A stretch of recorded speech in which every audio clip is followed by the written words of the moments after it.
मैं 21 साल की हूँ और मैंने 1.5 करोड़ का हेल्थ इंश्योरेंस लिया है। वेट, इसका मतलब मैंने 1.5 करोड़ दिए एक हेल्थ इंश्योरेंस के लिए? ना मैं कोई मिलियनेयर हूँ, ना मेरे पास कोई जनरेशनल वेल्थ है। चिंता मत करो, मैंने सिर्फ 1000 दिए। Dollars, rupees. अगर आपको हेल्थ इंश्योरेंस का एज भी नहीं पता है, प्रॉमिस करती हूँ ये वीडियो आपके लिए काफी है। इंश्योरेंस अगर एक्स हो जाए तो इंश्योरेंस आपको फाइनेंशियल प्रोटेक्शन देता है। हेल्थ इंश्योरेंस के केस में एक्स का मतलब होता है कोई बीमारी या hospitalisation. Important health insurance terms. Policy, वो हेल्थ इंश्योरेंस जो आप खरीदते हैं, इसके 2 पार्ट्स होते हैं। नंबर 1 प्रीमियम, वो अमाउंट जो हम इंश्योरेंस कंपनी को देते हैं। नंबर 2 कवर, वो फाइनेंशियल प्रोटेक्शन जो हमें मिलती है। चलो एक इंश्योरेंस प्लान पिक करते हैं। अगर आप ये 5 लाख का कवर लेते हैं तो आपको साल भर के 5264 रुपए देने पड़ेंगे या 439 रुपए महीने के। इसका मतलब 5 लाख तक का हॉस्पिटल बिल कवर हो जाएगा सिर्फ 5264 रुपए साल भर देके। हेल्थ इंश्योरेंस कब लेना चाहिए? जब आप यंग और हेल्थी हो,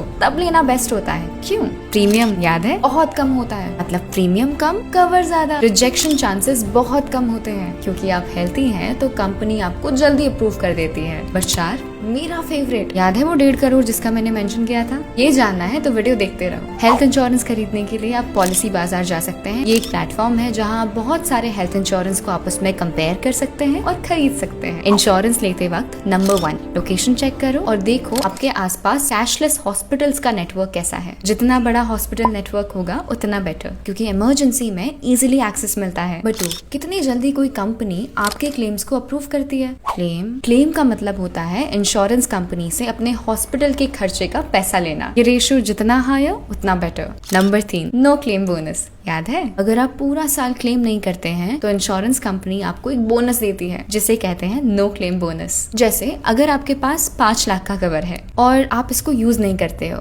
तो अगले साल वो कवर 5 लाख तक बढ़ सकता है। तो 5 लाख का कवर बन सकता है 10 लाख और हर साल बढ़ता रहेगा जब तक आप उसको क्लेम नहीं करते। लेकिन बहुत इंपॉर्टेंट, ये कवर एक सर्टेन लिमिट तक ही बढ़ता है। नंबर 4 कोपे। कोपे का मतलब होता है हॉस्पिटल बिल्स का कुछ हिस्सा आपको अपनी जेब से देना पड़ेगा। मान लो एक प्लान का 20% कोपे है, इसका मतलब 20% बिल आपके पॉकेट से जाएगा। हमेशा 0% कोपे वाला प्लान ही चूज करो और इंश्योर करो कि ये सभी कैशलेस हॉस्पिटल्स में वैलिड हो, चाहे लिस्टेड हो या नहीं। और चीजें जैसे हमें देखनी चाहिए, room rent, medical checkups, maternity benefits, important waiting periods etcetera. Last but not the least, अपनी मेडिकल हिस्ट्री और लाइफस्टाइल चॉइसेस के बारे में हमेशा ऑनेस्ट रहो। अब किस बात का वेट कर रहे हैं? बीमारी आने से पहले नॉक नहीं करती।